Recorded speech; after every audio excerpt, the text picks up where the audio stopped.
dan segenap jajaran pengajar di jurusan Sains Institut Teknologi Sumatera atas kesempatannya untuk memberikan materi mengenai cadangan premi.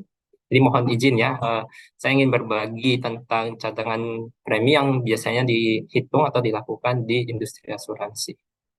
Ya, mungkin adik-adik di sini butuh gambaran lebih tentang cadangan di industrinya. Tidak hanya cadangan, mungkin adik-adik juga sudah belajar menghitung cadangan premi secara teorinya, tapi secara industrinya bagaimana cadangan premi itu dihitung. Ya, sebentar.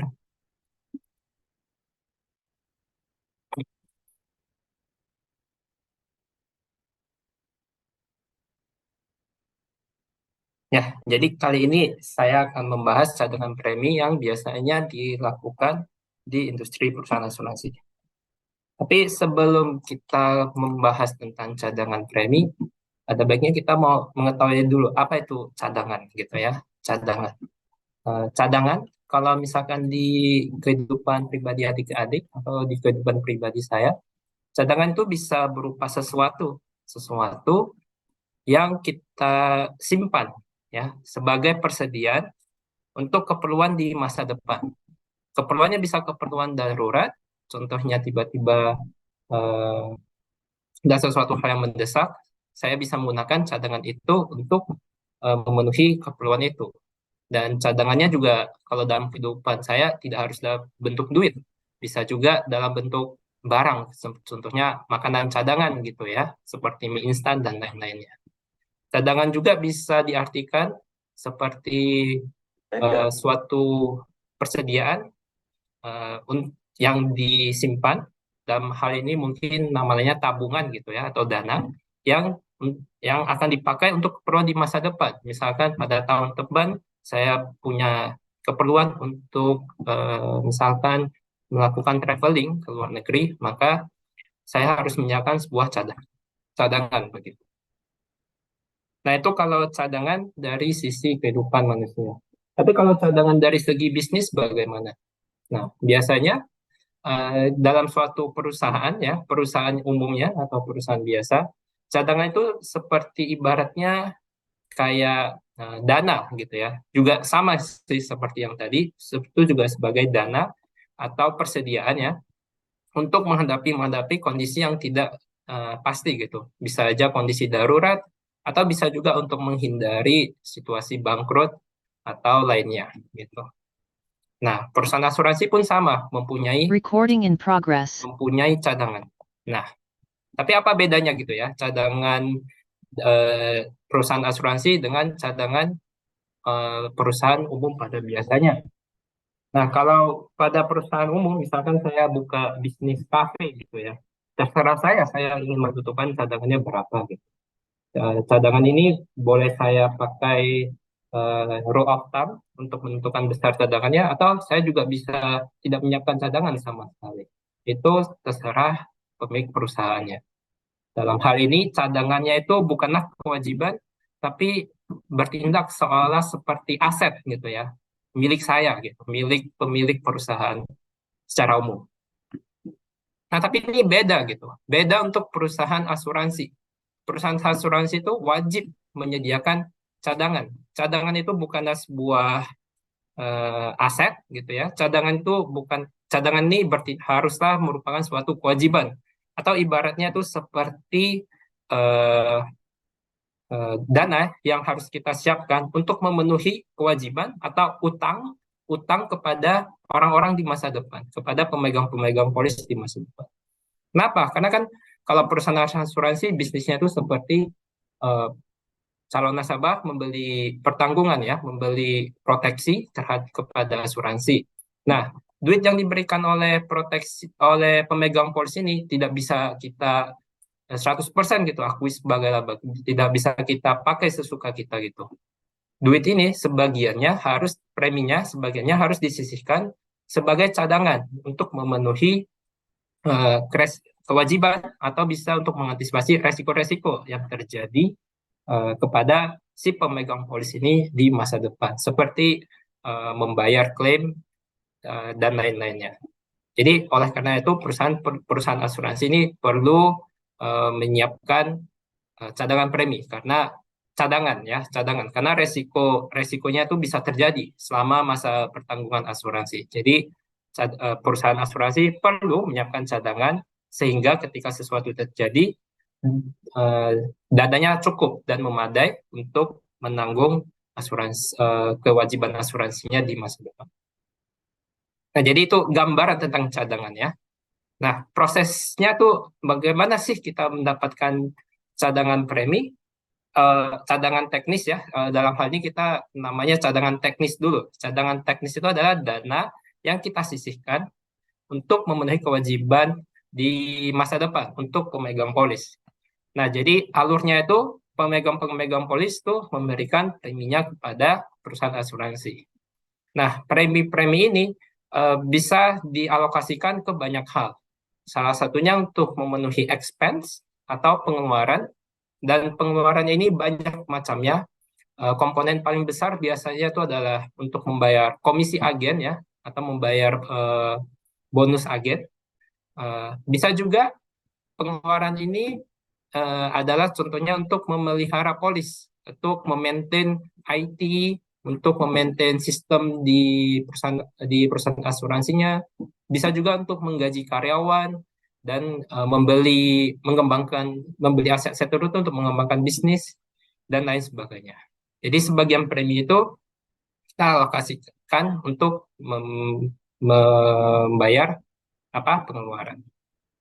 Dan premi-premi ini juga biasanya kita kumpulkan untuk membayar orang-orang yang sedang klaim, pemegang-pemegang polis yang sedang melakukan klaim.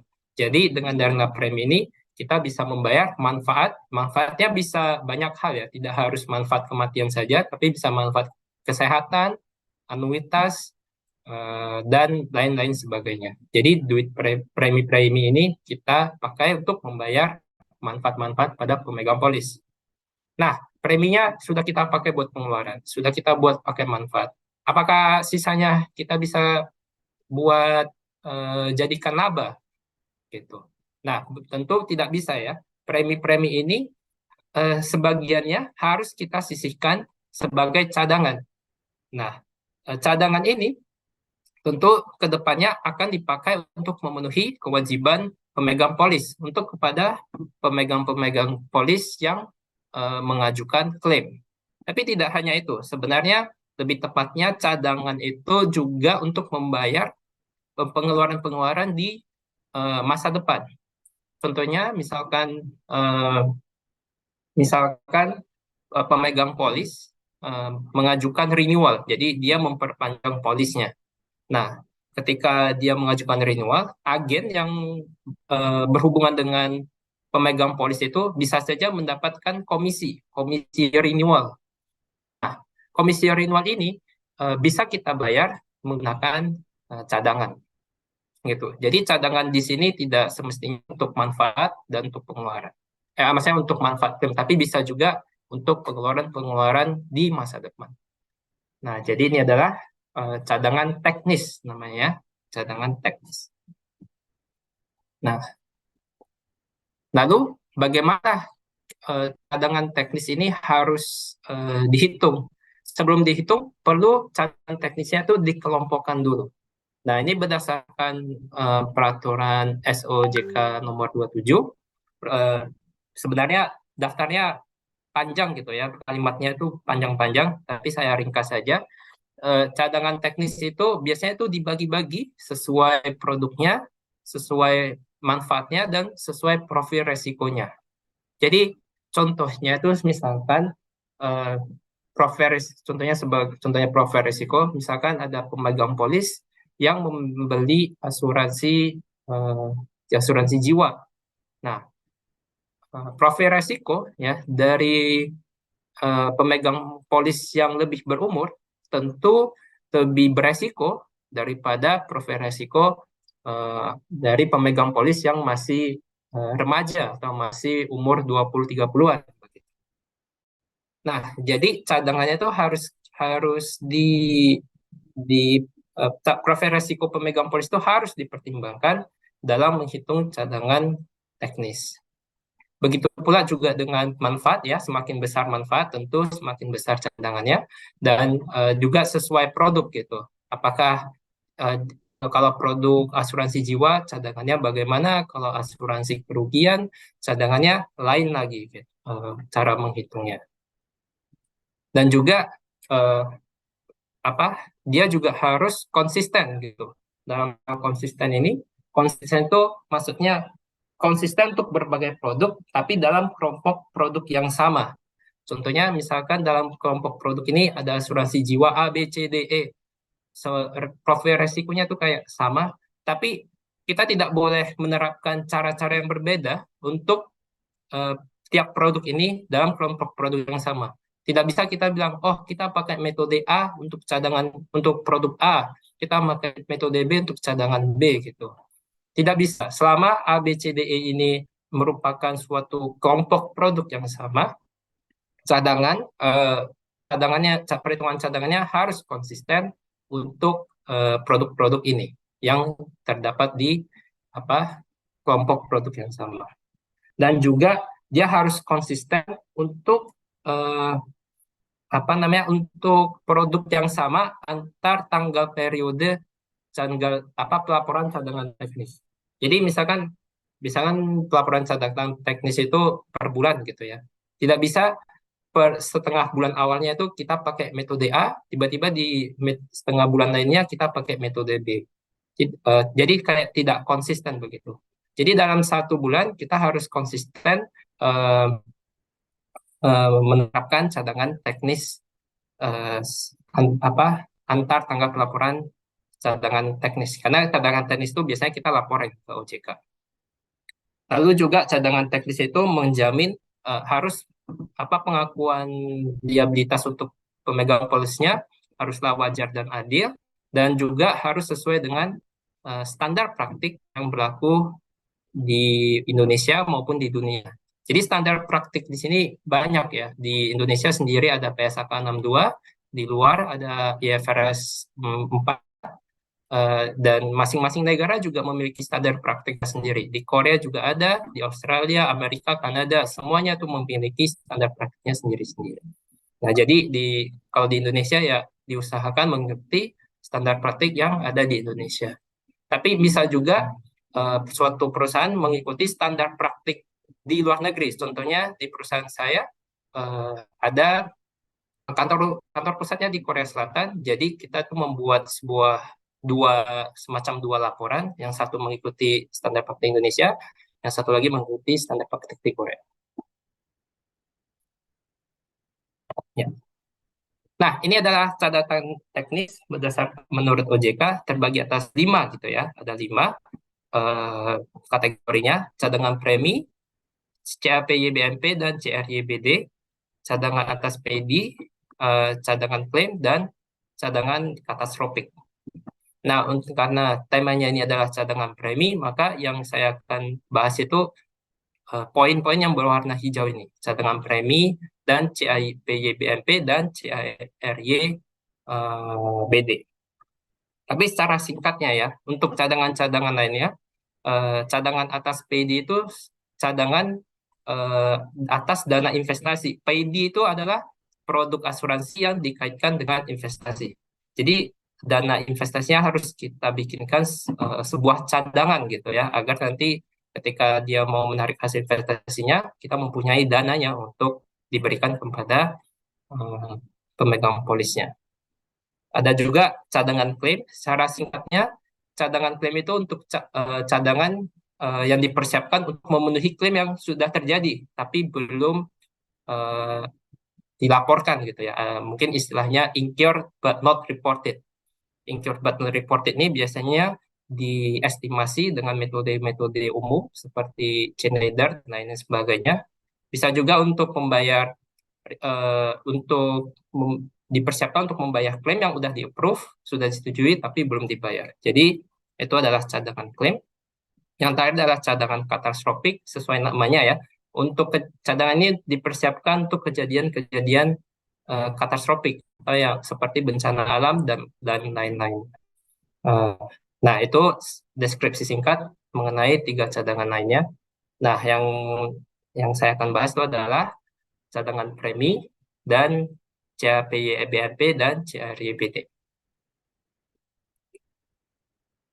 Nah, menurut SOJK sendiri sebenarnya tiap produk itu sudah ada jenis-jenis cadangannya.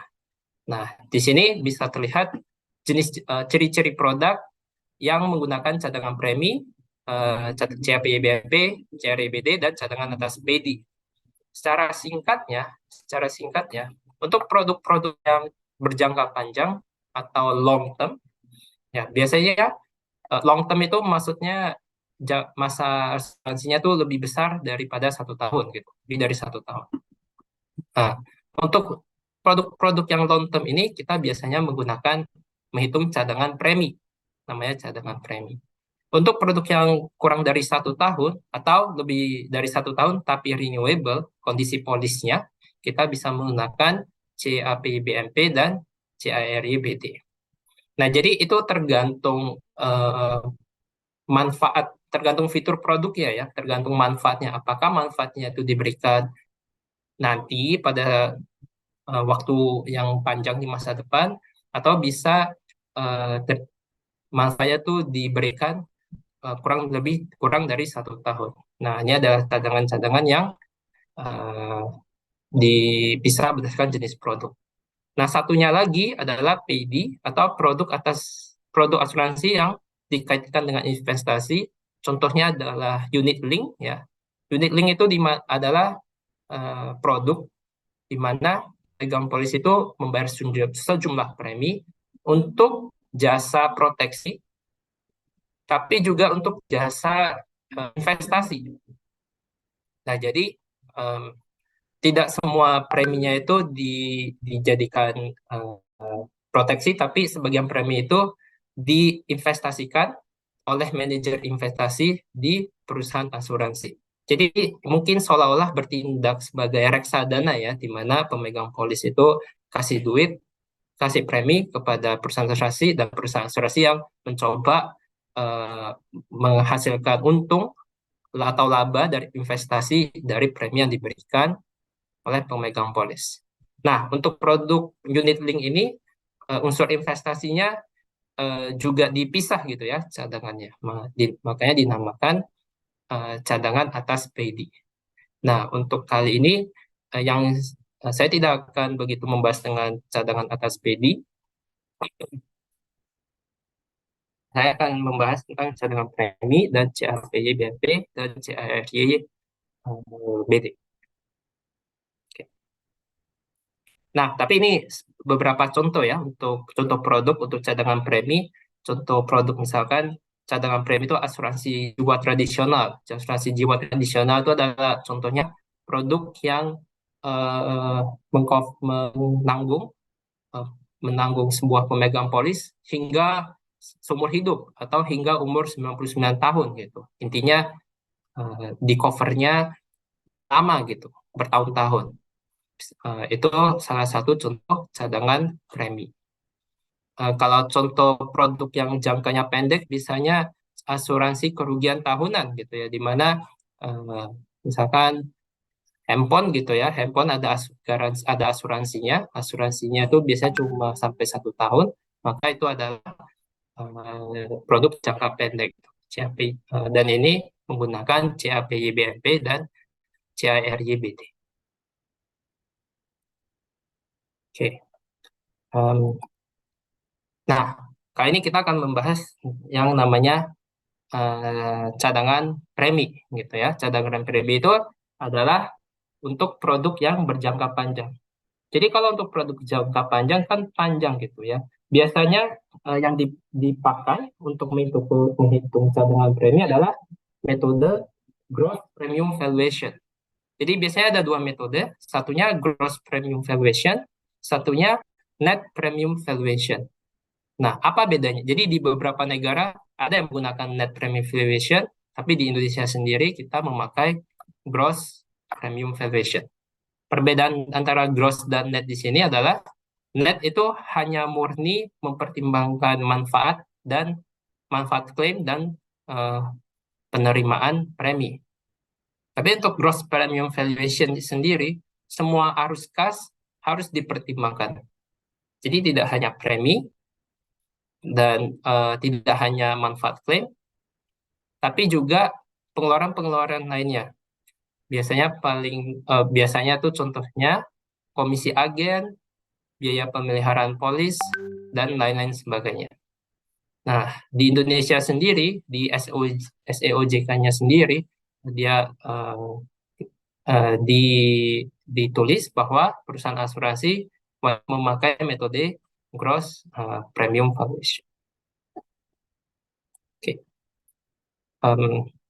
Nah, gross premium valuation itu apa? Sebenarnya secara simpelnya, gross premium valuation itu mencari present value atau mendiskontokan arus-arus kas di masa depan, ya, atau mencari nilai kini, bahasa Indonesia nilai kini dari proyeksi-proyeksi arus kas yang bisa terjadi di masa depan. Simpelnya itu adalah nilai kini pengeluaran dikurang nilai kini penerimaan. Present value of outgo dikurang present value of income. Tapi untuk peraturan SOJK sendiri ada tambahan satu lagi. Apa itu? Itu adalah margin untuk resiko pemburukan atau MFAD. Atau nama lainnya itu adalah provision of adverse deviation, PAD. Nah, margin di sini itu sendiri adalah margin yang dimana resikonya tuh menjadi lebih memburuk gitu, lebih memburuk daripada ekspektasi kita, daripada harapan kita.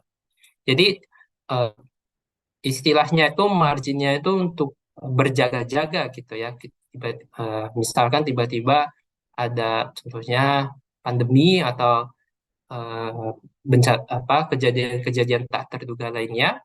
Nah, itu sudah dipertimbangkan dalam perhitungan cadangan premi karena cadangan premi itu sudah menginclude margin untuk resiko pemburukannya atau margin for adverse deviation.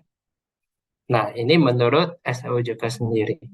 Kedepannya nanti saya akan membahas lebih detail lagi tentang ini.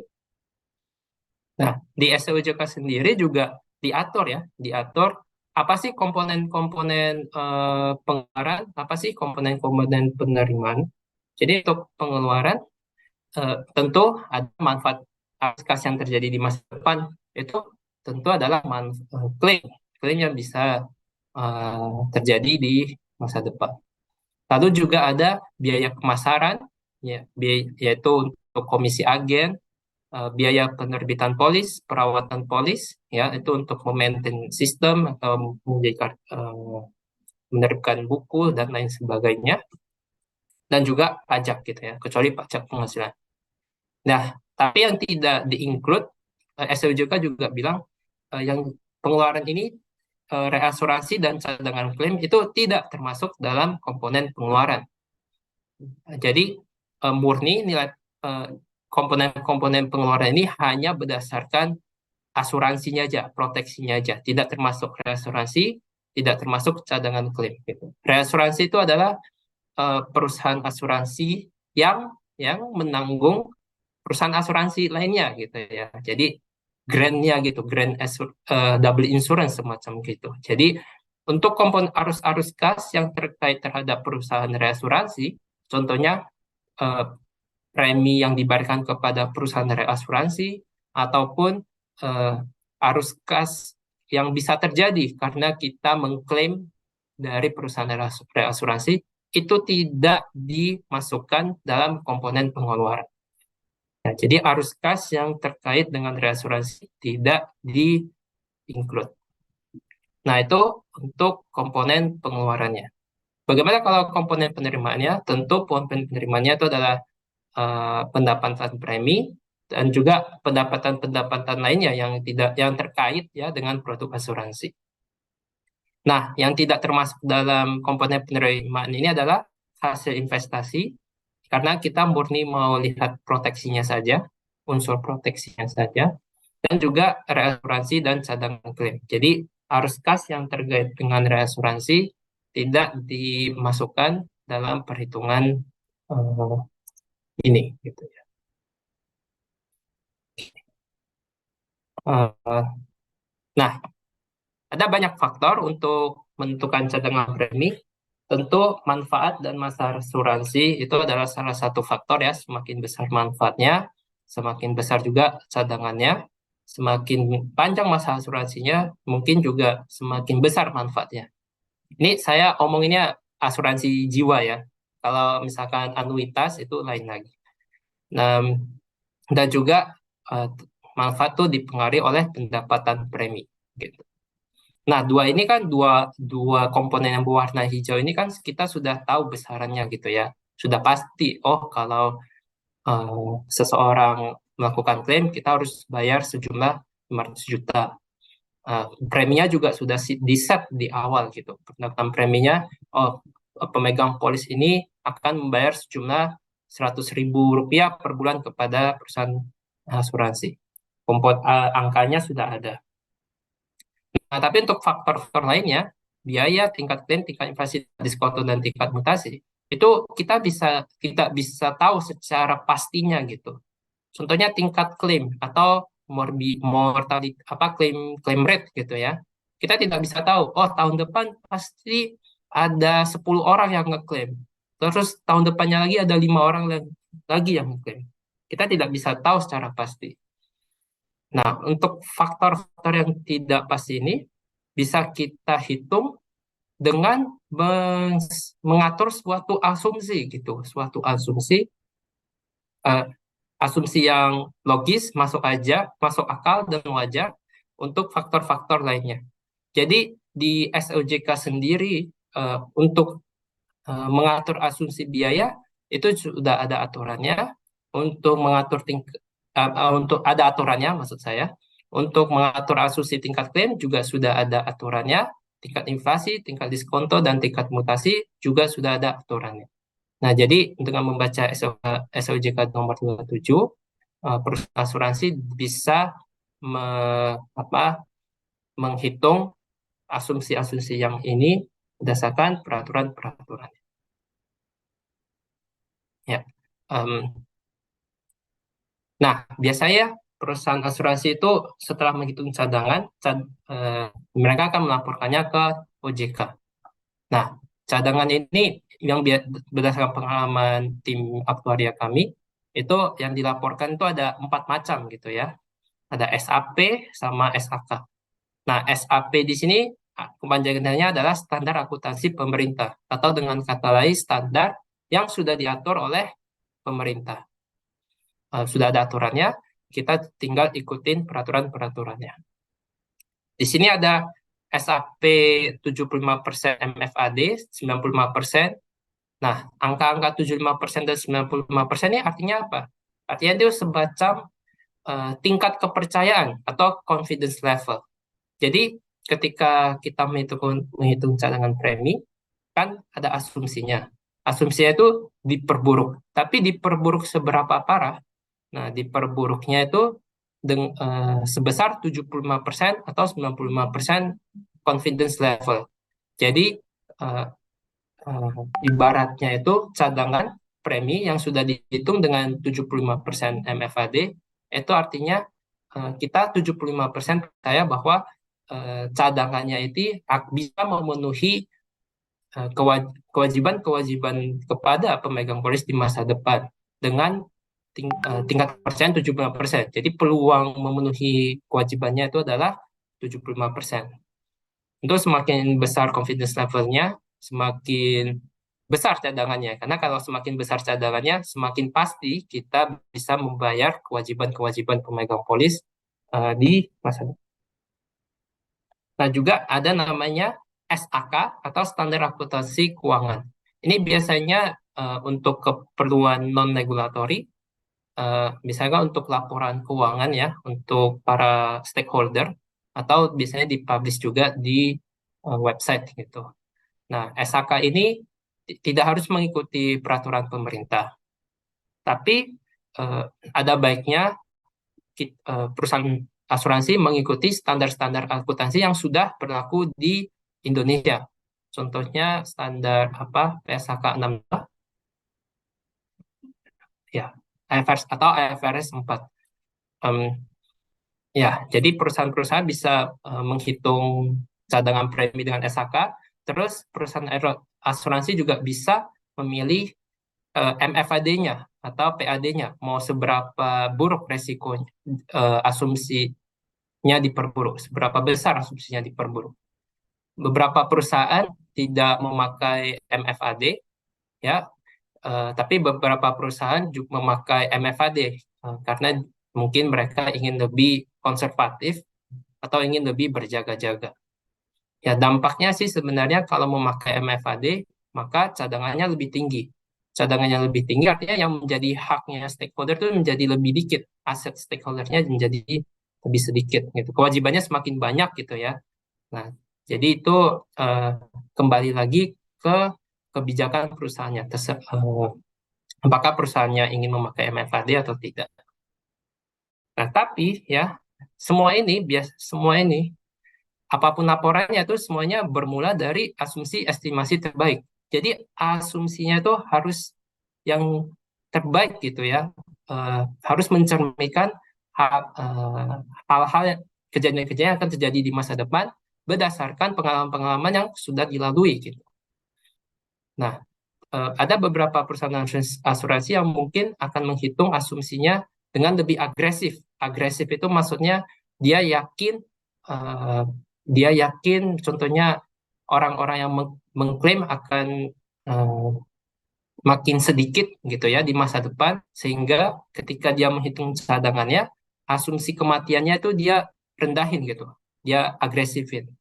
Atau juga ada perusahaan asuransi yang ingin berjaga-jaga sekali gitu ya terhadap kondisi keuangan mereka, sehingga mereka memperbesar asumsi, contohnya asumsi lapse-nya. Lapse itu adalah seberapa banyak pemegang polis itu cancel pemegang polisnya. Mereka tidak ingin melanjutkan polisnya lagi.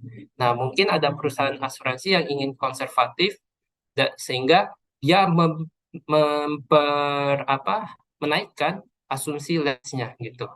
Jadi dia mengasumsikan pemegang polis ini kemungkinan besar akan menghentikan polisnya karena ingin menggunakan dana preminya atau dananya untuk hal-hal lainnya gitu ya. Ketika misalkan pada periode krisis atau keperluan lainnya.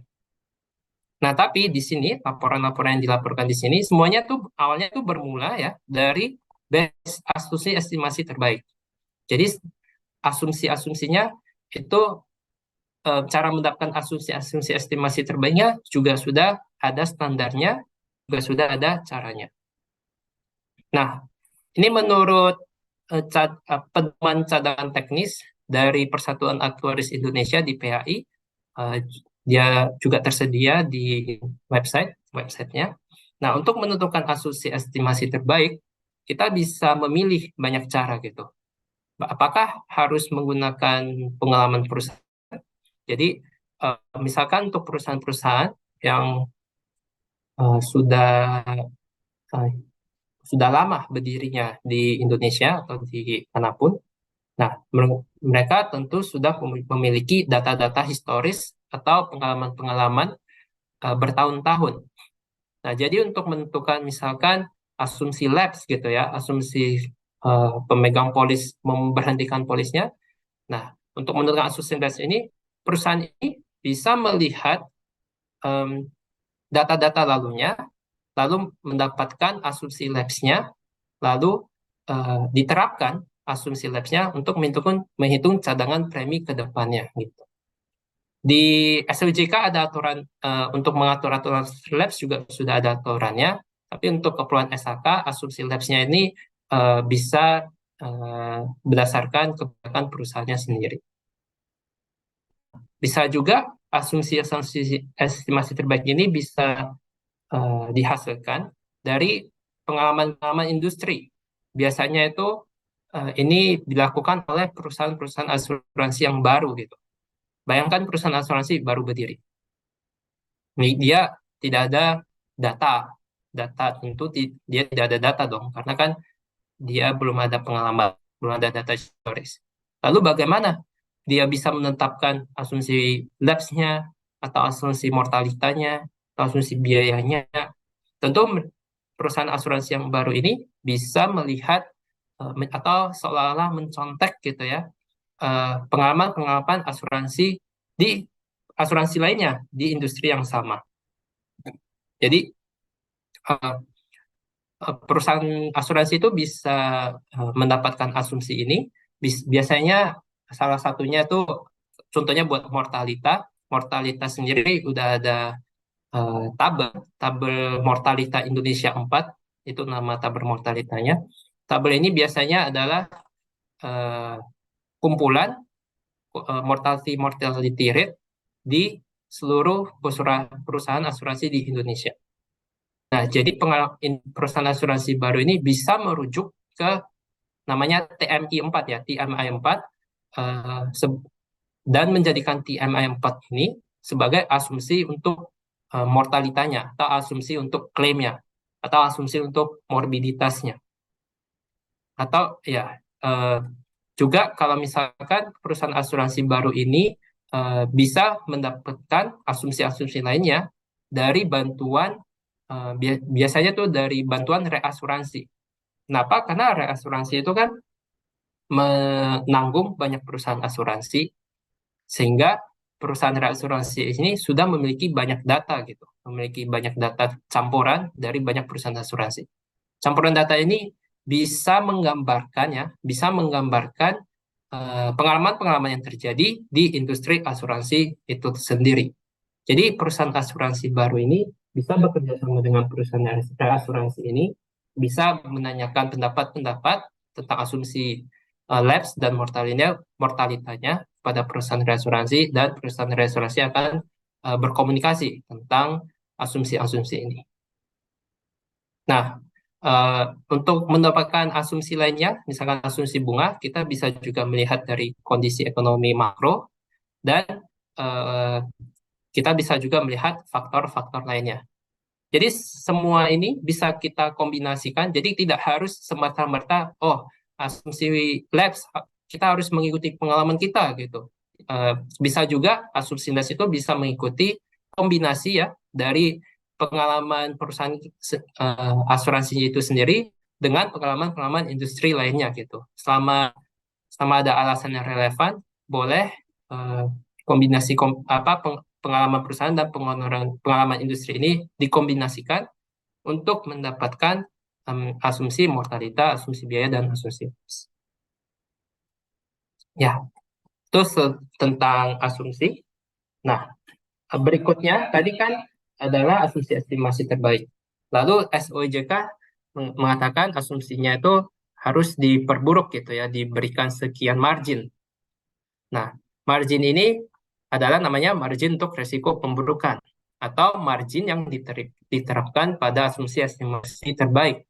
Tujuannya agar untuk menghindari deviasi atau simpangan-simpangan yang terjadi pada asumsi-asumsi terbaiknya.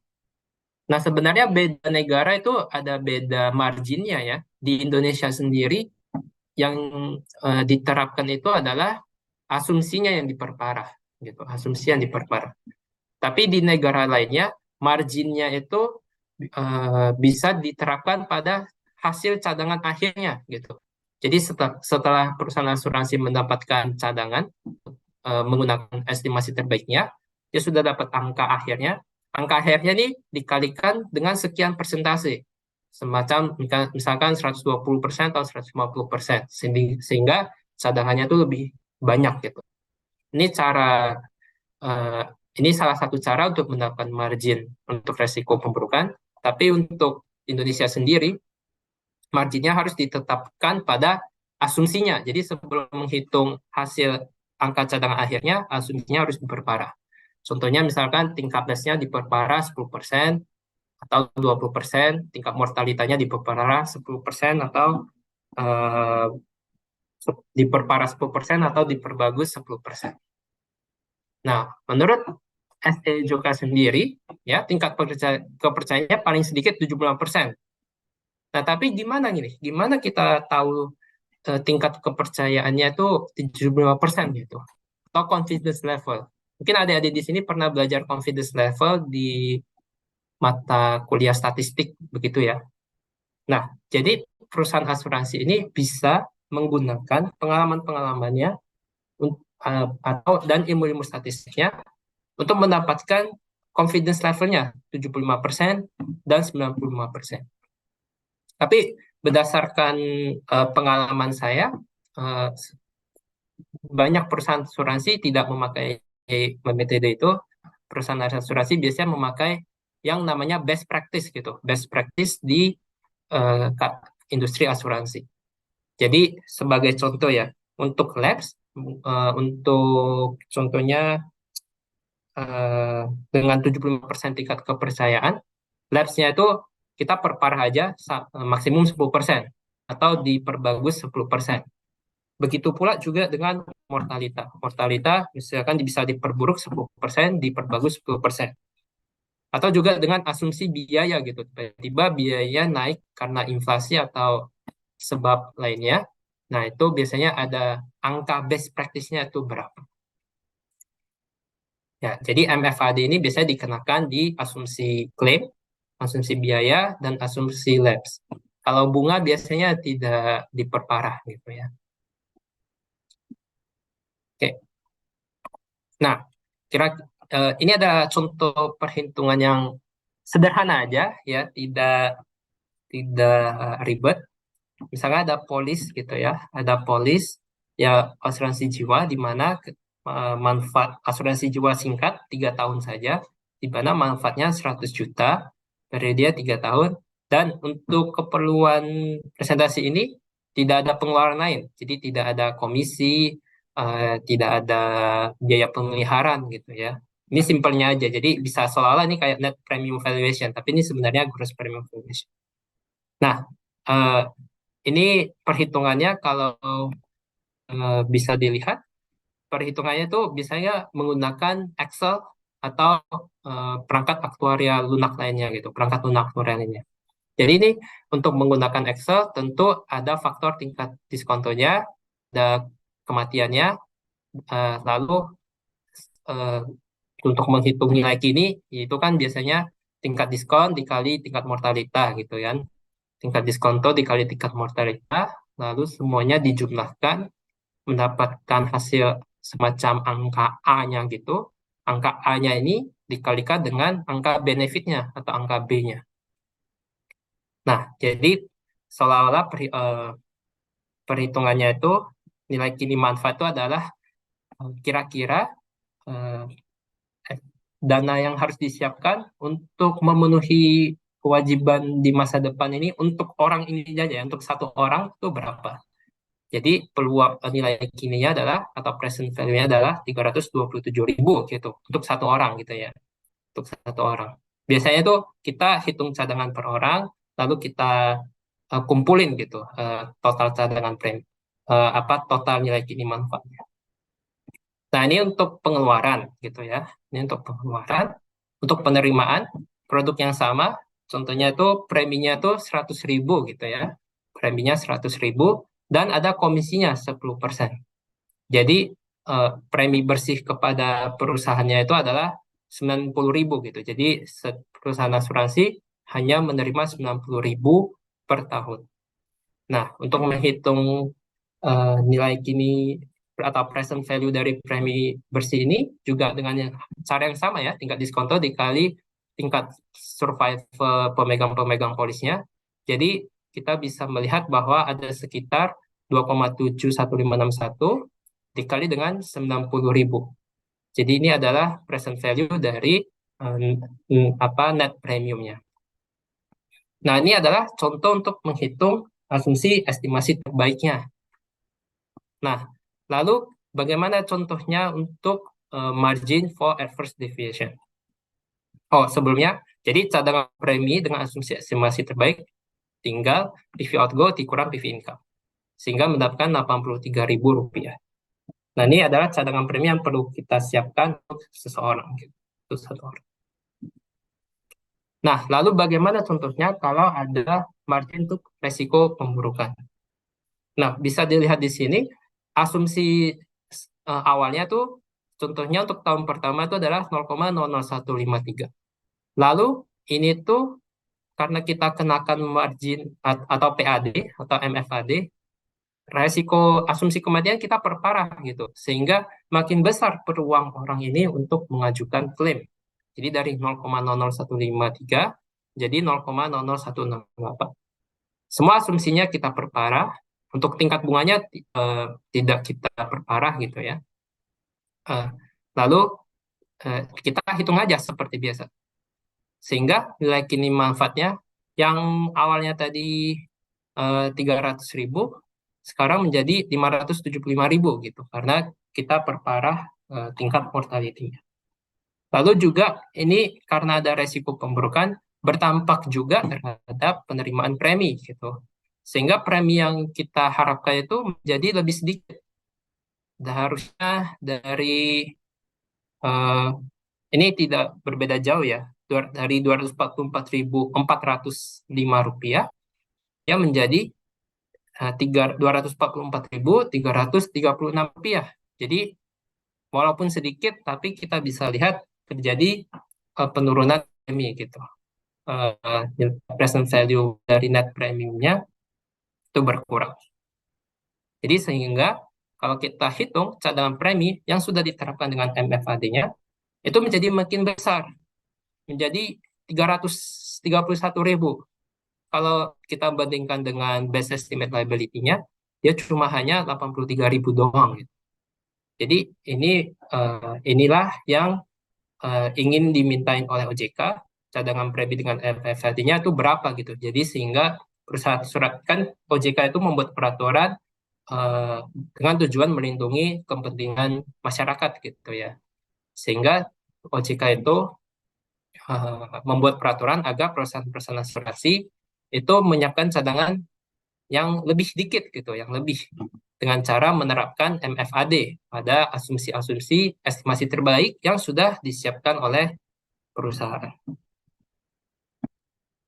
Ya, kira-kira itu ya tentang cadangan premi. Um, dan ini adalah uh, poin-poin tambahan tentang cadangan premi produk panjang ya.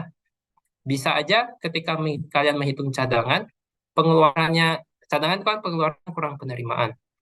Nah, bisa aja pengeluaran lebih besar dari penerimaan. Kalau pengeluaran lebih besar dari penerimaan, artinya kita belum belum cukup nih dananya untuk apa, memenuhi pengeluaran di masa depan. Jadi kita perlu membentuk cadangan. Secara matematisnya, cadangannya pasti tidak negatif. Tapi bagaimana kalau penerimaan kita lebih besar daripada pengeluaran? Itu artinya penerimaan kita tuh cukup untuk memenuhi pengeluaran-pengeluaran di masa depan. Sehingga kalau secara matematisnya, cadangannya itu pasti negatif. Sehingga kalau cadangan negatif, itu artinya kita tidak usah membentuk cadangan. Toh kita punya kelebihan penerimaan kok. Nah, jadi kadang cadangan-cadangan kayak seperti ini bisa terjadi. Di SOJK-nya pun diatur sendiri sebenarnya untuk cadangan yang dilaporkan kepada OJK itu tidak boleh kurang dari nol. Jadi kalau misalkan cadangan yang perusahaan asuransi hitung adalah negatif, ketika dilaporkan, cadangannya itu ditulis menjadi 0 rupiah. Nah, kalau positif ya dilaporkannya sebesar itu. Tapi cadangan premi ini bisa dibikin negatif untuk keperluan lainnya gitu ya, untuk keperluan non-regulatory. Contohnya untuk laporan laporan keuangan dan contohnya liability adequacy testing atau tes kecukupan manfaat. Jadi tes kecukupan manfaat itu soalnya apakah cadangan yang kita siapkan itu uh, sudah melebihi dari cadangan yang dihitung berdasarkan MFAD. Ya, singkat ceritanya itu. Lalu ada juga untuk produk-produk asuransi, mungkin ini bisa buat skripsi adik-adik, untuk produk-produk yang memiliki nilai tunai gitu ya. Nilai tunai itu adalah pengembangan premi yang dijanjikan apabila polis dibatalkan atau ditebus.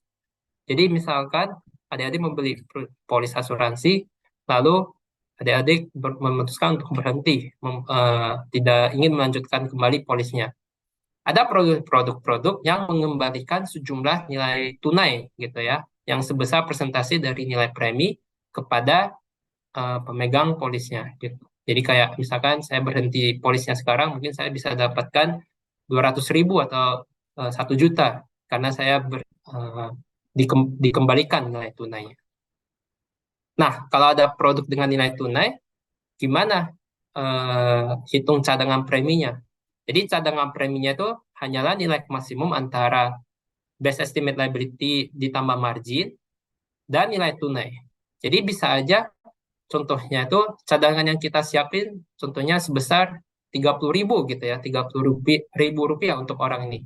Tapi kalau bulan depan dia berhenti polisnya, kita harus mengkasih nilai tunainya kepada pemegang polis ini sebesar 100.000. Jadi eh, tentu nilai tunainya lebih tinggi daripada cadangan. Jadi cadangannya nggak cukup dong untuk membayar nilai tunainya. Oleh karena itu, cadangan preminya harus kita naikkan menjadi sebesar nilai tunainya, sebesar 100.000. Jadi sehingga cadangan yang kita siapkan bisa dipakai untuk membayar nilai tunai oleh pemegang polis itu. Nah, itu untuk cadangan premi produk panjang ya. Sekarang untuk produk pendek itu adalah CAPYBMP dan CARYBD. Apa sih? Ini hurufnya banyak banget. Apa sih kepanjangannya? Kepanjangannya itu adalah untuk CARYBD adalah cadangan atas risiko yang belum dijalani. Biasanya di kalangan industri kita biasanya sebutnya sebagai URR atau Unexpired Risk Reserve. Satunya lagi adalah cadangan atas premi yang belum merupakan pendapatan atau bahasa di industrinya UPR, Unearned Premium Reserve.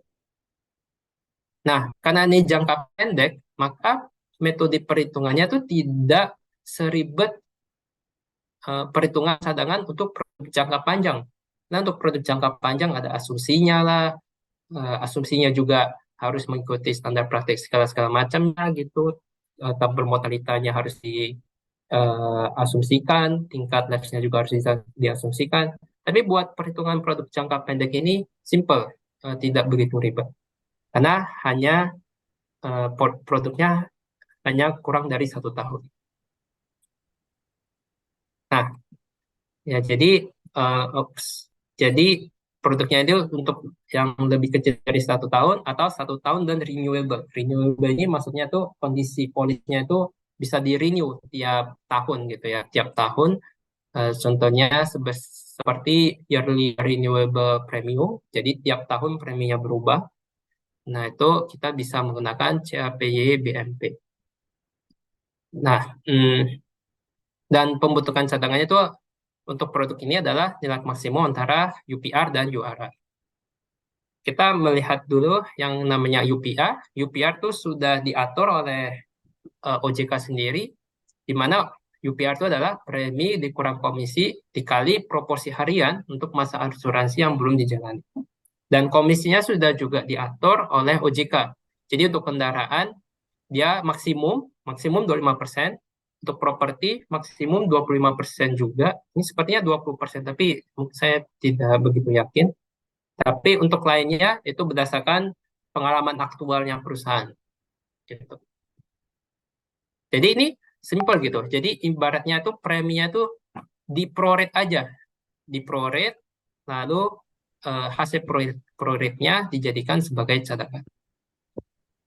Nah, jadi sebagai contohnya gitu ya, misalkan ada produk kesehatan cuma 1 tahun saja, kesehatan kumpulan yang jangka waktu produknya 1 tahun doang. Lalu dia mulainya dari 1 Januari ke 31 Desember, harusnya 2023 ya. Ini saya salah ketik, 31 Desember 2023. Nah, anggaplah kita ingin sekarang harus melakukan pelaporan kepada OJK atau tanggal valuasinya itu adalah 31 Maret 2023. Jadi sekarang kita di sini. Sekarang kita di sini. Nah, kan sudah berlalu 90 hari produknya. Tinggal 275 hari. Nah, 275 hari ini dijadikan sebagai proporsi untuk menghitung UPR. Jadi simpelnya itu 275 dibagi 365 satu tahun kan 365 hari. 365 bagi 365 dikali premi bersihnya. Jadi di premi dikurang komisi. Sehingga dapatlah cadangan UPR-nya.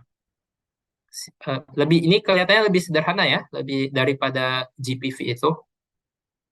Contoh lainnya juga adalah ketika preminya tuh bukan dibayar tahunan, tapi dibayar semesteran. Semesteran. Nah, untuk yang ini, walaupun jangka produknya 1 tahun, kita tetap menganggap masa asuransinya itu sebesar 1 semester, karena mereka cuma bayar preminya 6 juta 1 semester.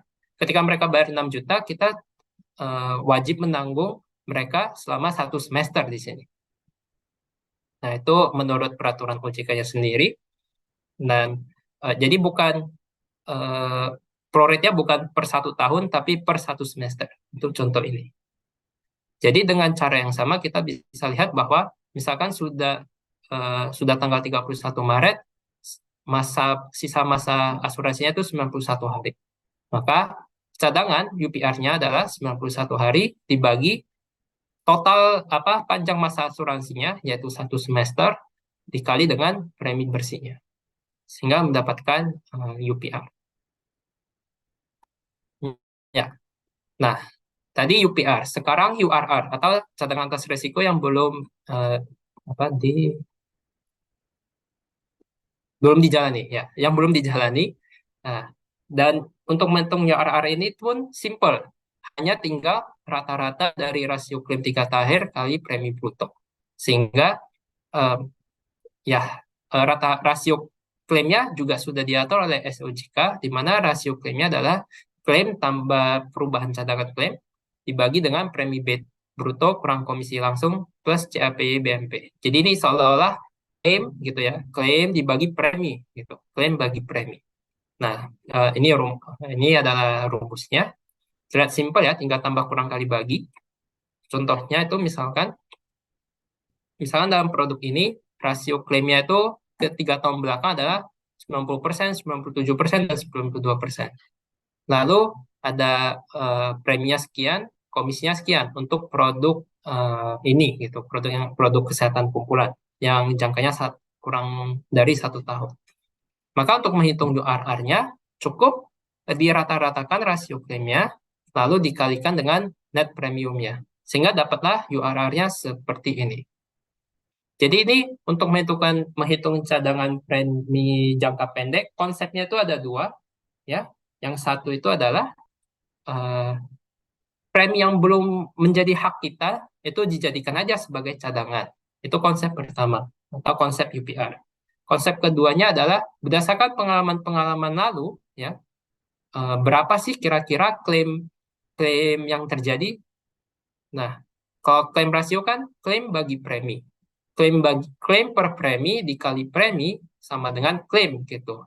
Nah, jadi hasil perkalian itu seolah menjadi estimasi klaim untuk produk ini, untuk tahun ini. Nah, jadi ada dua konsep untuk menghitung cadangan premi untuk jangka pendek ini. Nah, lalu terakhir eh, kalian perusahaan asuransi membandingkan UPR dan URR. Mana yang lebih besar? Yang lebih besar itulah yang dijadikan sebagai cadangan premi jangka pendek dan dilaporkan ke OJK. Nah, itu adalah seputar tentang cadangan premi ya, baik untuk produk jangka panjang maupun produk jangka pendek. Nah, ke depannya, ini berdasarkan BSK 62 ya, berdasarkan SOJK nomor 27, tapi eh, Indonesia akan menerapkan standar akuntansi baru gitu, atau PSAK 74. Eh, OJK pun menetapkan datanya Indonesia di sini akan memulainya awal tahun 2025. Tapi sampai sekarang belum ada semacam surat edaran resminya dari OJK, kayak bagaimana cara menghitungnya dan lain-lain sebagainya. Kita masih hanya mempunyai semacam pedoman yang namanya PSAK 74. Kalau di luar itu namanya IFRS 17. Dan IFRS 17 ini sudah diterapkan di berbagai negara. Salah satunya di Korea Selatan, mereka sudah menerapkannya dari tahun-tahun lalu. Nah, apa dampaknya kalau ada penerapan peraturan baru ini? Peraturan-peraturan baru ini bisa mempengaruhi perhitungan cadangan. Ya, kalau berdasarkan pengalaman saya, sebenarnya cadangan awal berdasarkan peraturan yang baru ini dan peraturan yang sedang berlaku itu tidak berbeda jauh gitu. Tapi cadangan ke depannya mungkin akan berbeda. Karena kenapa? Karena tingkat diskontonya itu perhitungannya nanti akan berbeda sendiri. Pengelompokan produknya juga akan berbeda lagi dari peraturan yang lama. Asumsinya juga semakin kompleks dan juga perhitungan arus kasnya itu tidak hanya deterministik tapi juga bisa stokastik. Stokastik untuk produk-produk yang ada unsur apanya ya, investasinya atau semacam begitu. Kalau sebelumnya itu biasanya kita unsurnya deterministik, jadi cuma hanya ada satu cadangan. Tapi kalau untuk stokastik, biasanya kita bisa diberikan 1.000 skenario, dan dari 1.000 skenario itu dihitung cadangan-cadangannya, jadi dapatkan 1.000 cadangan, lalu 1.000 cadangan ini dirata-ratakan. Jadi semakin bisa aja semakin ribet gitu ya perhitungan cadangan ketika peraturan-peraturan asuransi ini diterapkan. Tapi menurut eh, saya masih menunggu ya surat resminya dari OJK untuk menghitung cadangan dengan PSHK 74 ini. Ya, jadi kesimpulan dari sini adalah ya cadangan premi tentu untuk memenuhi kewajiban pemegang polis, lalu tentu juga ada standar aturan yang berlaku. Jadi aktoris-aktoris itu bisa mengikuti standar yang sudah tersedia dan aturan-aturan yang sudah diterapkan oleh pemerintah untuk menentukan cadangan premi.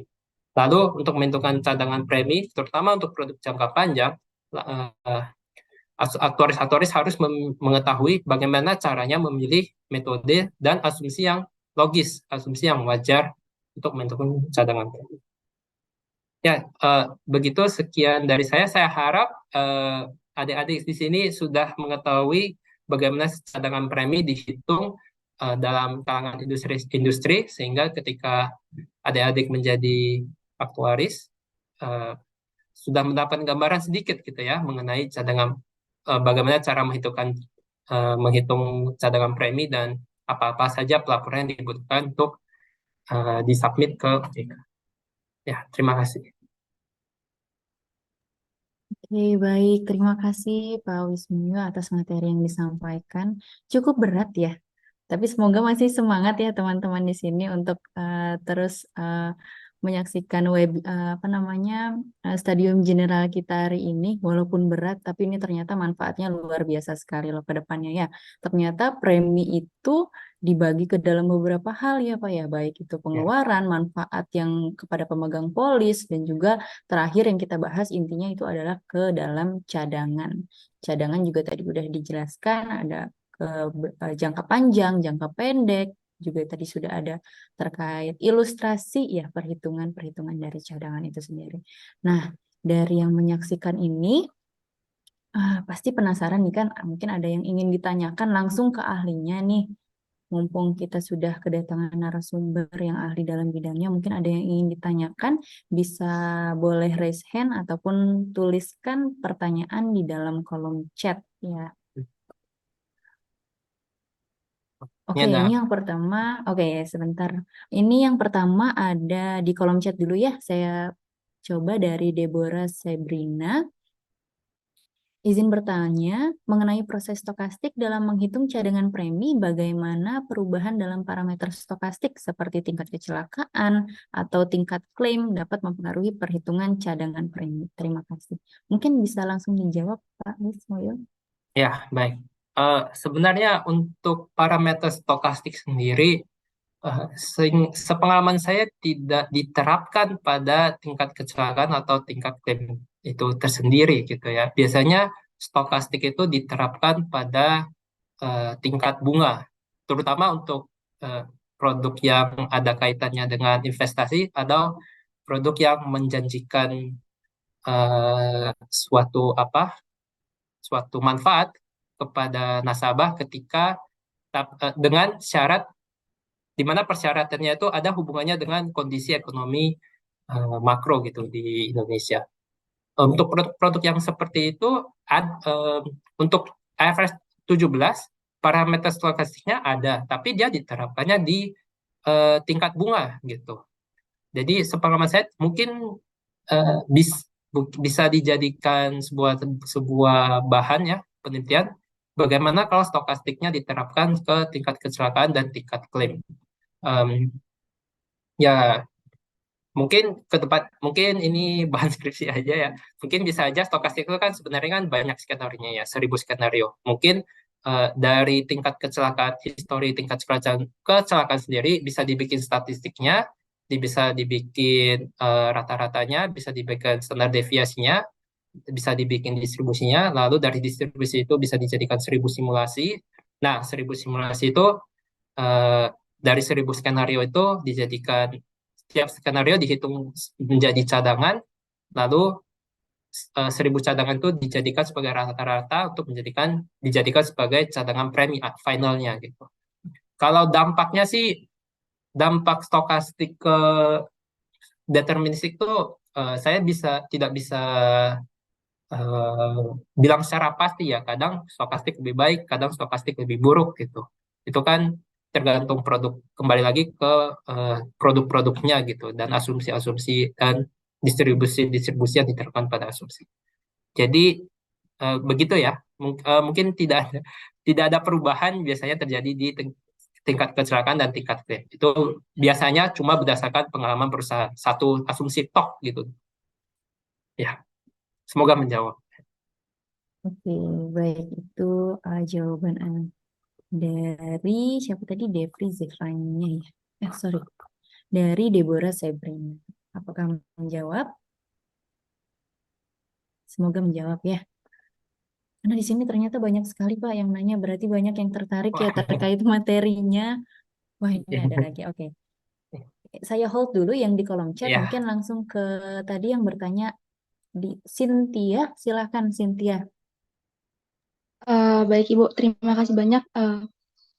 Baik, izin bertanya Bapak, tadi saya juga sempat kepoin LinkedIn Bapak. Jadi tadi Bapak bekerja di Hanwha Life Insurance itu ya.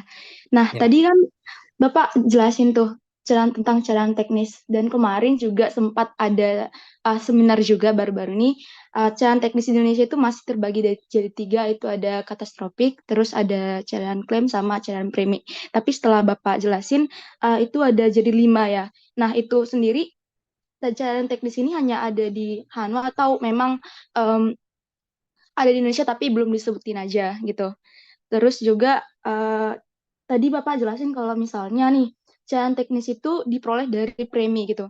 Tapi kan yang kita tahu kalau misalnya perusahaan asuransi itu punya revenue dari beberapa sumber, bisa jadi dari tingkat investasinya, misalnya dari investasi uang, jadi dia dapat hasil dari bunga yang diinvestasikan itu masuk ke laba atau juga bisa dicadangkan untuk ke premi gitu Pak. Sini. Ya, izin menjawab ya. Em, ya, sebenarnya cadangan teknis secara besarnya bisa terbagi atas tiga gitu ya. Tadi yang disebutkan cadangan premi, klaim, dan katastropik. Dan premi di sini pun terbagi atas tiga juga. Jangka panjang, jangka pendek, sama untuk bukan jangka panjang, jangka pendek, tapi cadangan premi, CAPRBB, CRY, BND, sama cadangan atas PD. Jadi kalau misalkan orang sebut cadangan premi, itu mungkin merujuk ke tiga cadangan itu. Di slide saya itu saya tulis 5 karena memang di SEOJK-nya itu dibagi 5 gitu. Jadi ya kayak ada 5 chapter gitu, 5 subbab. Sehingga eh, eh, mungkin seminar cadangan teknis yang lalu itu benar juga. Memang ada tiga aja sih, tiga aja. Cuma saya tulis jadi 5 karena di SEOJK-nya itu ada 5 chapter. Dan pertanyaan lainnya tadi eh, apa? Oh, cadangan itu berasal dari investasi gitu ya. Nah, itu lebih tepatnya memang benar kayak penghasilan perusahaan itu bisa didapatkan dari lainnya gitu ya, investasi dan lain sebagainya. Tapi di sini tuh ini tuh yang kita omongkan itu adalah kewajiban gitu, kewajiban untuk apa memenuhi memenuhi kewajiban pemegang polis di masa depan. Nah, di sini kalau kita seolah-olah menginclude kayak investasi saham atau semacam bagainya, itu tidak menggambarkan, menurut saya tidak menggambarkan apa namanya ya, kewajiban memenuhi klaim gitu. Karena kan seharusnya untuk memenuhi klaim itu dananya itu dari premi gitu. Kalau preminya nggak cukup, maka nanti misalkan perusahaan asuransi bisa suntik modal gitu ya. Intinya itu dalam cadangan premi ini kita bisa tahu angka berapa yang harus kita siapin gitu. Angka berapa yang kita harus siapkan untuk memenuhi kewajiban di masa depan. Dan angka ini purely dari premi. Mungkin preminya juga berbunga ya. Ini lain cerita ya. Dalam hal investasi ini saya anggapnya itu investasi ke pasar saham, pasar modal atau sebagainya. Tapi dalam hal ini investasinya saya anggap tuh sebagai tingkat bunga gitu ya. Apanya apa ya? Duitnya berbunga. Bunganya itu berdasarkan tingkat IBP, tingkat risk free rate yang sudah ditetapkan oleh pemerintah. Jadi eh, jadi ya pendapatannya purely dari premi, cadangannya tuh dari premi. Angkanya harus berapa?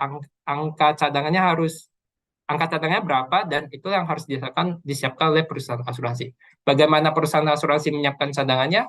Terserah perusahaan asuransinya, bisa dari cadangan, bisa coba digenjot investasinya, atau bisa suntik modal juga dari para stakeholder. Ya, begitu kira-kira. Bagaimana Cynthia? Apakah menjawab?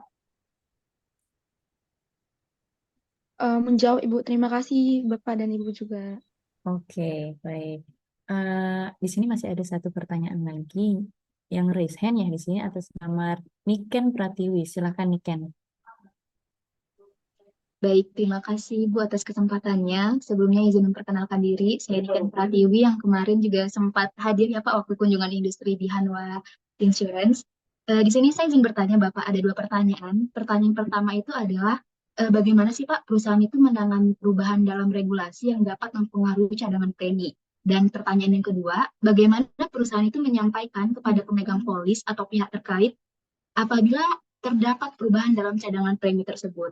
Mungkin itu saja pertanyaan saya. Terima kasih, Bapak. Ya, eh, kalau menurut pengalaman saya tentang jika ada perubahan peraturan tentu ada diskusi internal ya, karena ini akan berdampak juga kepada rencana bisnis ke depannya gitu. Em, bisa kita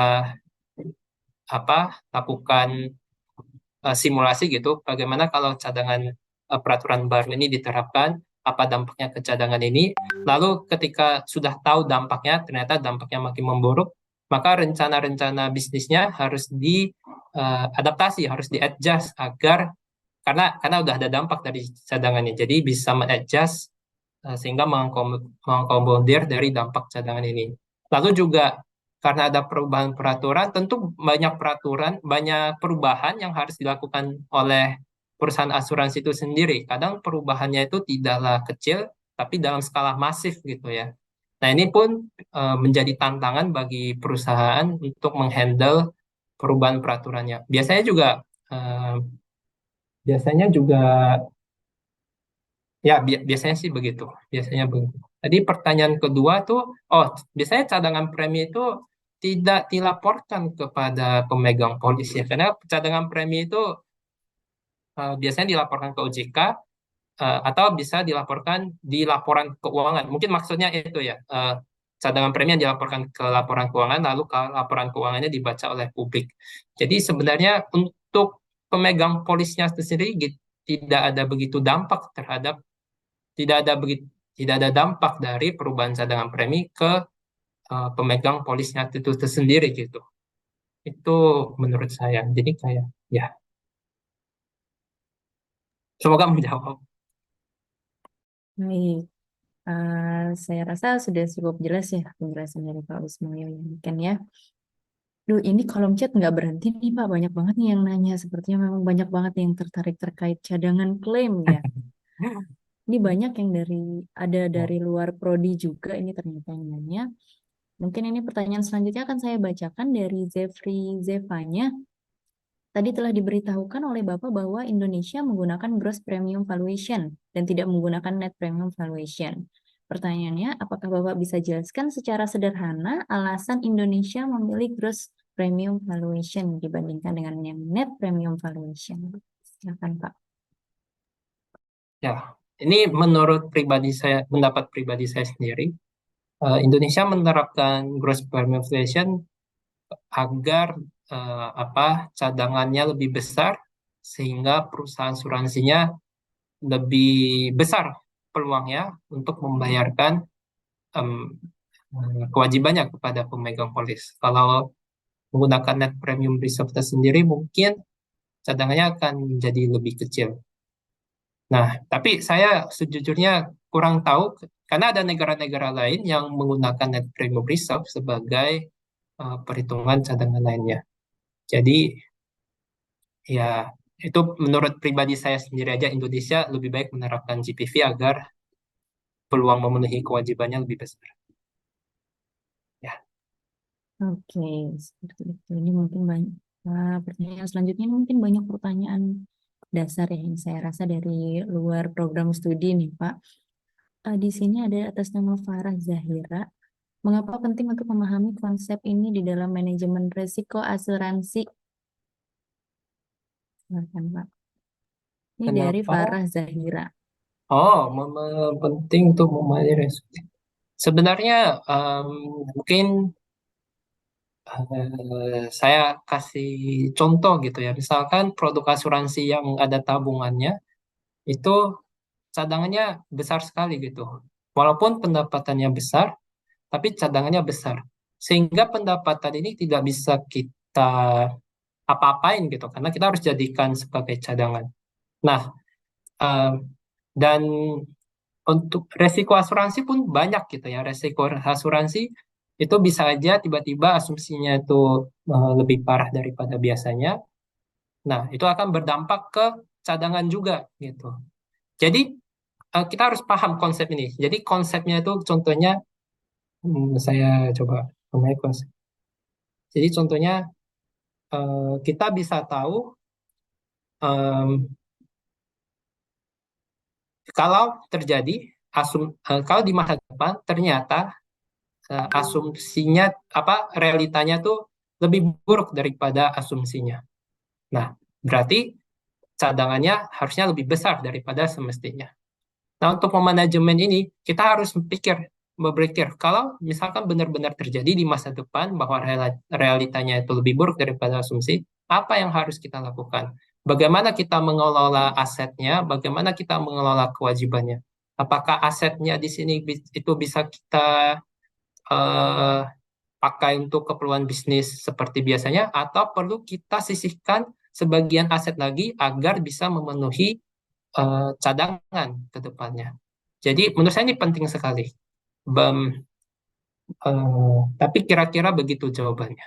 Kira-kira. Oke, Ya, karena ini pertanyaannya banyak sekali ya, dengan waktu yang kita yang singkat, mungkin akan saya pilih beberapa. Mungkin ini ada yang raise hand dulu nih dari PKM Balai Kota. Sorry, ini kayaknya dari dosen Prodi Sains Aktuaria ini Pak. Boleh wah, mungkin dosen ya. silakan Pak Radot. Waduh, tahuan. Oke, terima kasih banyak Ibu Ayu. Terima kasih banyak juga dengan Pak Ismoyo. Kebetulan pertanyaan benar-benar banyak menambah wawasan saya. Kebetulan saya juga sedang membaca-baca yang berhubungan dengan cadangan dan di perusahaan asuransi begitu. Tadi saya lihat ada beberapa slide gitu ya, tentang resiko pemburukan begitu. Kalau misalkan dalam bahasa lain itu bisa disebut sebagai shock, Pak Ismoyo ya, Ya, shock shock kejadian. Jadi yang biasanya rata-rata tiba-tiba ada semacam ya pemburukan di situ begitu. Nah, kalau misalkan resiko pemburukan itu sangat besar sekali kan tentunya perusahaan asuransi dalam hal ini aktuarisnya akan berpikir untuk melakukan reasuransi di suatu hal ini bisnis tersebut kan mungkin Pak Bismoyo ya. Nah, pertanyaan saya adalah tadi kan pendapatan dari premi itu baik itu pengeluaran ataupun pemasukan itu kan di aturan OJK-nya sendiri, SO OJK itu kan tidak mempertimbangkan reasuransi, begitu ya, Pak Wismoyo ya. Kalau tidak saya lihat tadi, Nah, jadi kalau misalkan si aktuaris memutuskan untuk di periode yang akan datang akan mengambil reasuransi, entah itu sifatnya proporsional atau non proporsional, gitu pembagian preminya begitu. Nah, perhitungan cadangannya apakah harus setelah reasuransi atau sebelum reasuransi? Itu aja sih yang apa ya, jadi unek-unek saya tadi. Gitu. Terima kasih Pak Wismayu atas penjelasannya. Baik, izin menjawab, Pak. Um, Berdasarkan pengalaman saya, cadangan yang dihitung tetap sebelum reasuransi. Jadi mau apakah jadi keputusan perusahaan untuk memakai reasuransi tidak berdampak pada perhitungan cadangan. Tapi eh, untuk perhitungan lainnya, contohnya seperti profit gitu ya, kita bisa memasukkan unsur reasuransinya untuk mengetahui kira-kira lebih profit lebih profit manakah gitu ya, memakai reasuransi atau tidak memakai reasuransi. Em, jadi tapi ini keputusan untuk memakai reasuransi itu tidak berdampak kepada perhitungan cadangan. Jadi jadinya cadangan yang dilaporkan ke OJK itu eh, tidak memiliki unsur reasuransi sama sekali. Kayaknya sepertinya cadangan pada umumnya juga yang dilaporkan kepada laporan keuangan juga tidak memakai reasuransi sama sekali. Jadi arus kas dari reasuransi ini tidak mempengaruhi cadangan, tapi bisa saja mempengaruhi apa profit gitu ya. Bisa saja premi dari reasuransi itu lebih gede daripada klaim yang kita tagih kepada reasuransi, sehingga menjadi lebih rugi, sehingga mungkin perusahaan bisa memutuskan lebih baik tidak memakai reasuransi. Tapi bisa juga perusahaan tetap memutuskan untuk memakai itu agar lebih terjaga fluktuasi arus kasnya gitu ya. Ya, tapi pada kesimpulannya ya arus kas reasuransi tidak berdampak pada perhitungan cadangan. Ya, semoga menjawab. Ya, terima kasih banyak Pak Wismoyo. Terima kasih banyak Bu Ayu. Baik, Pak Rado, terima kasih atas pertanyaannya. Mungkin ini karena pertanyaannya terlalu banyak ya, mungkin akan saya pilih karena waktu kita juga cukup singkat ya, akan saya pilih satu pertanyaan lagi. Ini dari Shanas. Ingin bertanya bagaimana perusahaan asuransi merespon situasi di mana terjadi lonjakan klaim dari pemegang polis yang membuat cadangan premi tidak mencukupi. Apa strategi yang biasanya diterapkan dalam mengatasi kekurangan cadangan premi di situasi tersebut? Terima kasih, Pak. Silakan. Ya, di sini sebenarnya sudah ada apa namanya ya, kayak plan B-nya ya, kayak em, di SOJK sendiri juga sudah mengatur peraturan tentang ini. Jadi ada namanya risk based capital atau MMBR, di mana itu perusahaan asuransi ini harus menyediakan modal sebesar sekian persen dari kewajibannya gitu. Jadi kalau di bawah kalau modalnya di bawah dari angka yang ditentukan, maka akan dikasih warning oleh OJK sehingga OJK tidak sehingga mungkin perusahaan itu perlu menambahkan aset atau modal dengan menyuntik modal dari stakeholder. Jadi yang ini sebelum di apa ini dilakukan agar bisa mengantisipasi terjadinya ketika tiba-tiba terjadi lonjakan klaim, perusahaan asuransi udah punya nih modalnya untuk hal-hal ini gitu. Modal ya, dalam hal ini modal. Jadi em, modalnya itu bisa membiayai cadangan premi yang tiba-tiba meningkat gitu, atau memenuhi lonjakan klaim yang tiba-tiba meningkat. Nah, tapi tiba-tiba kalau misalkan ini mungkin menurut saya sangat langka kalau tiba-tiba lonjakan preminya tiba-tiba tinggi sekali sehingga membuat cadangan premi tidak cukup, maka tentu kita harus melakukan namanya actuarial control cycle gitu. Kita assess ulang gitu, kenapa nih tiba-tiba lonjakan klaimnya naik? Apa karena pandemi atau karena apa gitu? Asumsinya harus diperbagus sehingga untuk kedepannya hal-hal yang tidak terjadi lagi.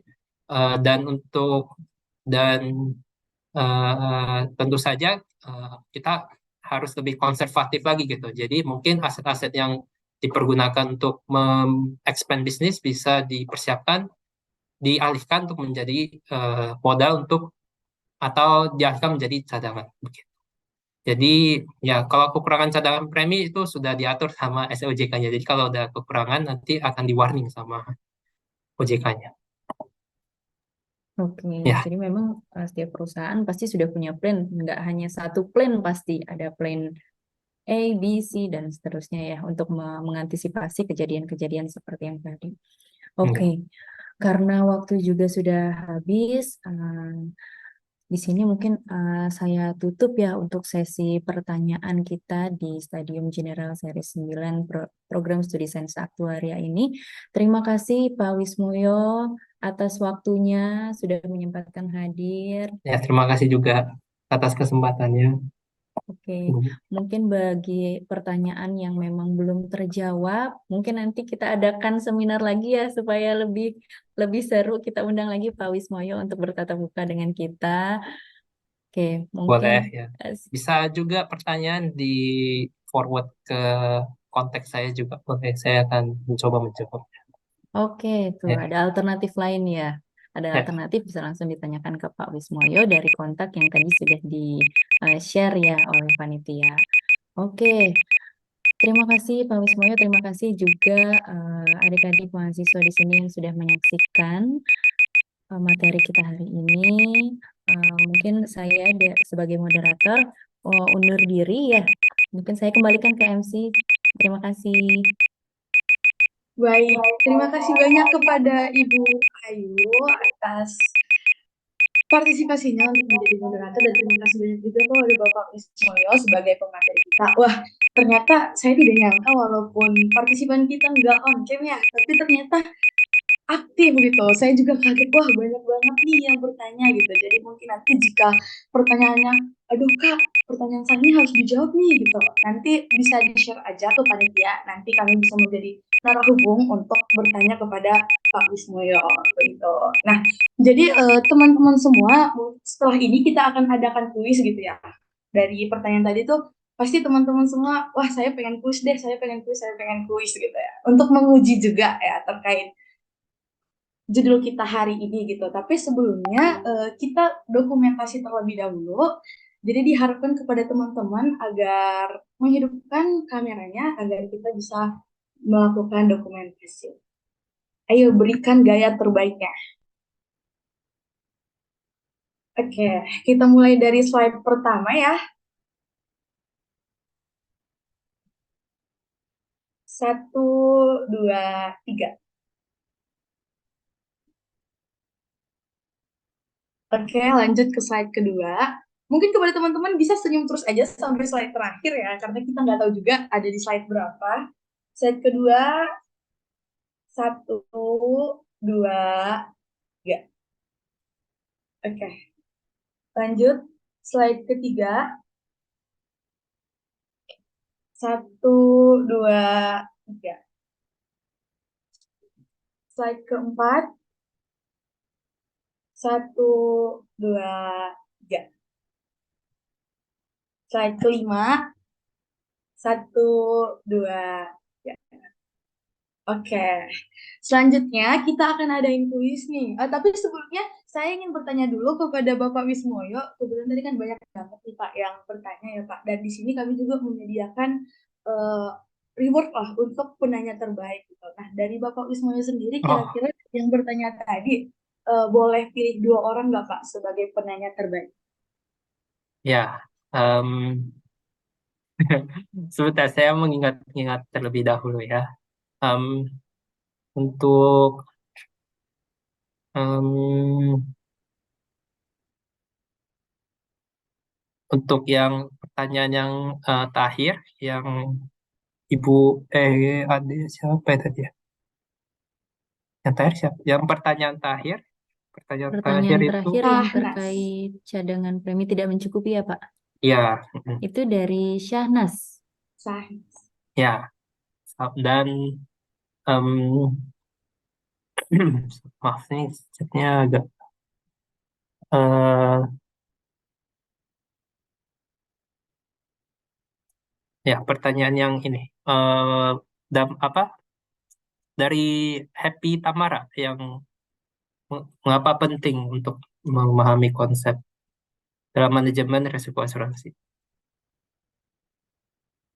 Oke, baik. Terima kasih banyak ya Bapak. Tadi ya Ya, berarti ada dua penanya terbaik kita ya kepada Kak Sahnas dan Kak Happy Tamara. Mungkin kepada kakak penanya terbaik nanti bisa menghubungi panitia. Nanti bakal di-share kontaknya di kolom chat. Terima kasih banyak juga kepada Pak Wismoyo. Selanjutnya kita akan ke rangkaian kuis. Kepada teman-teman mungkin udah bisa dulu dibuka kuisisnya ya, karena kita kali ini menggunakan platform kuisis. Dibuka dulu linknya, disiapkan dulu materi-materinya yang tadi. Karena kita juga bakal menyediakan door prize kepada pemenang kuis kali ini. Untuk linknya sudah ada di kolom chat.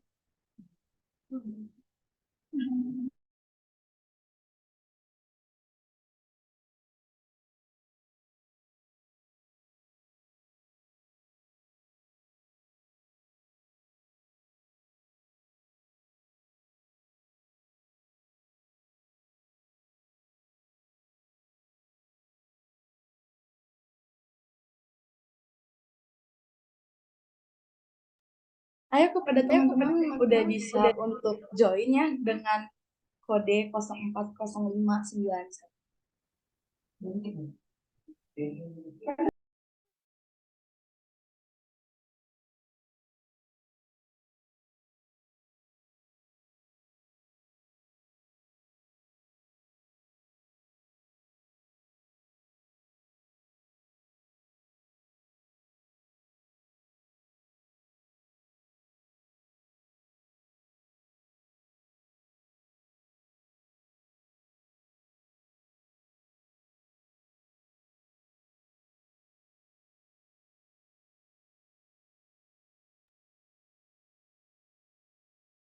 Ayo teman-teman yang join masih 27 dan kita di Zoom ini ada 189.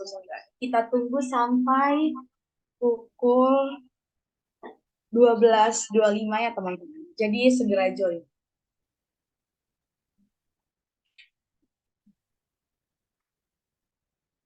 Aduh, ini kakak panitia ada lagu yang kayak biar makin tegang gitu enggak kak? Kalau bisa dipasang lagunya ya kak ya, biar kayak orang-orangnya juga makin tegang nih.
Oke, ayo teman-teman yang lain agar segera join karena kita akan mulai tepat di pukul 12.25. Ayo masih 81 nih.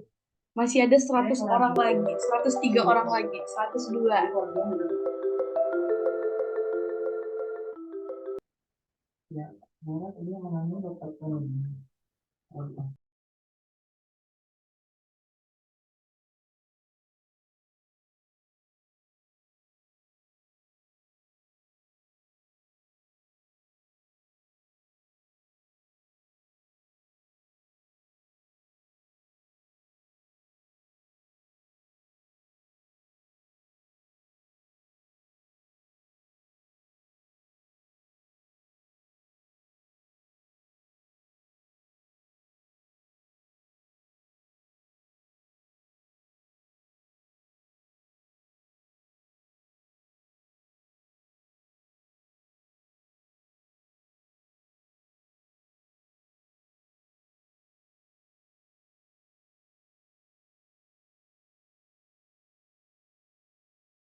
Oke, karena udah 12.04 juga ya kepada teman-teman agar segera join. Mungkin kalau yang terkendala jaringan disegerakan juga ya teman-teman. Ayo. Oke, yang lainnya udah siap belum? Untuk 87 partisipan apakah udah siap? Kepada kakak operator udah bisa dimulai nih kak operator.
Oke,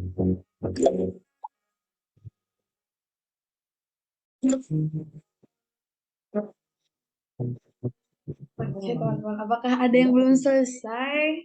Wah, Bang Marcel nih di kolom chat. Alhamdulillah, peringkat 1.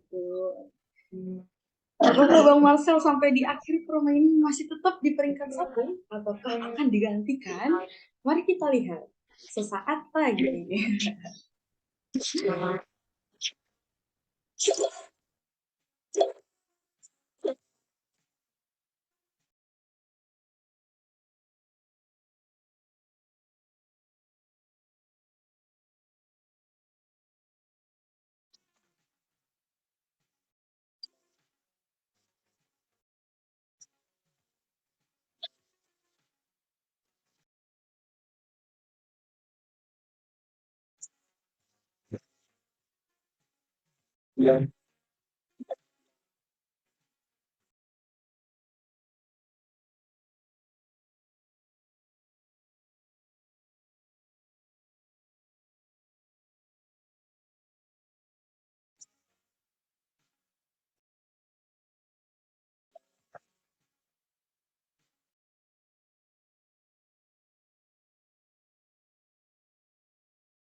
Oke, kuisnya udah kita akhirin ya teman-teman, karena di sini kita bukan hanya tentang ilmunya, tapi kecepatannya juga dalam menjawab soal gitu ya.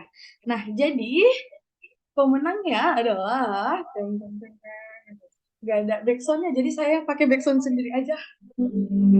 Yang ketiga ada Bang Andre, kedua ada Bang Reviardo, dan yang pertama ada Bang Marcel. Wah, ternyata benar ya teman-teman, Bang Marcel tidak tergantikan, tetap di peringkat 1.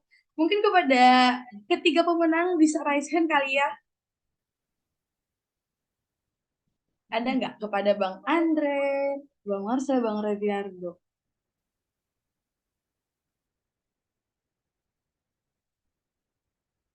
Oke. Bang Andre, ada Bang Andre? Oke, mungkin kita tanya kali ya, dikit-dikit aja, dikit-dikit aja. Kepada Bang Marcel aja deh nanya. Bang Marcel, apakah bisa on mic? Gimana nih Bang perasaannya setelah mendapatkan peringkat 1 dalam kuis kita kali ini? Cek apa suara saya terdengar? Terdengar jelas. Aura-aura peringkat 1-nya udah kelihatan kok Bang. Oke, semuanya mohon maaf ya, saya tidak bisa on cam dikarenakan kamera saya sedang rusak kalau di komputer, karena kan saya memakai komputer, Kak.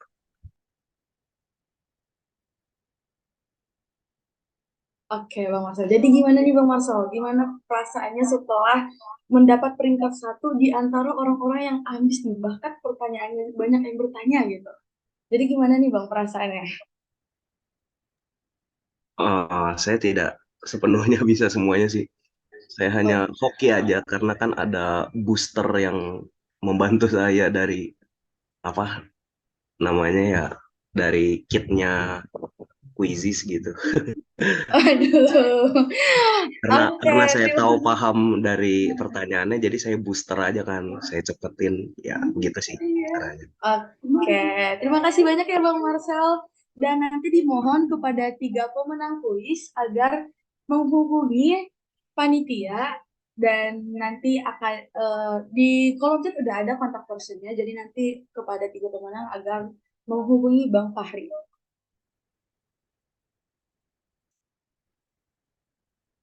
kepada Bang Marsha mungkin udah bisa ya.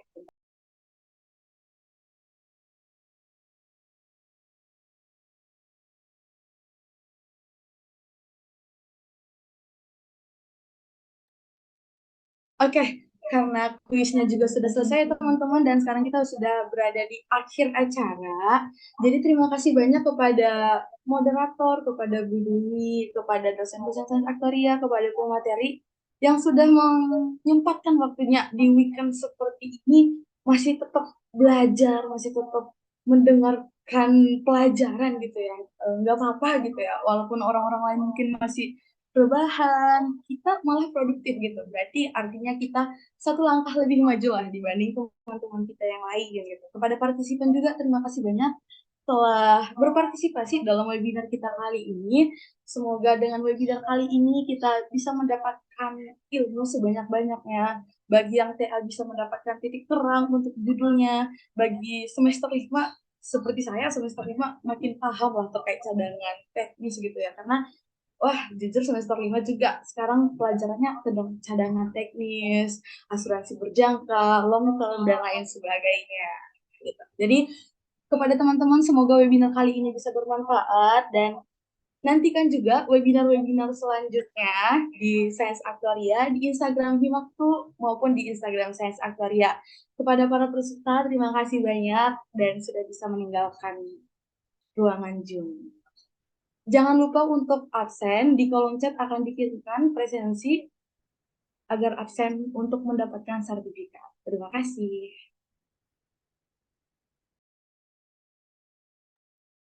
Terima kasih Pak Wismoyo sudah hadir pada hari ini. Terima kasih juga. Oke, sampai ketemu di webinar selanjutnya ya Pak. Mungkin nanti kalau ada kuliah tamu mungkin bisa kita kontak Bapak kembali gitu. Boleh, boleh. Ya. Baik. Terima kasih ya Pak. Ibu Rani ya? Ah, iya. Iya benar. Sekali-sekali ke ITERA Pak. Sekali-sekali ya, boleh. Iya. Berkali-kali juga tidak apa-apa. Baik, nanti kita Ya. undang ya Bu Dila ya. Iya, kalau bisa nih kalau Wismoyo nih offline weekend kali ya, mungkin Pak. Boleh. Kalau Kalau keluarga ada datang. kesempatan, ya bisa saya penuhi. Siap. Terima kasih Pak Wismoyo. Terima kasih banyak Pak. Terima kasih juga atas kesempatannya. Sama-sama.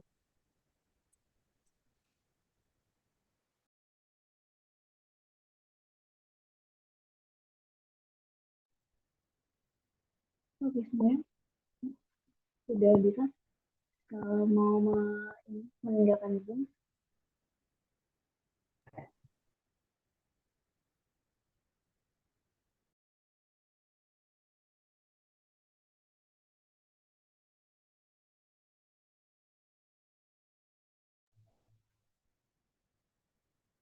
Record.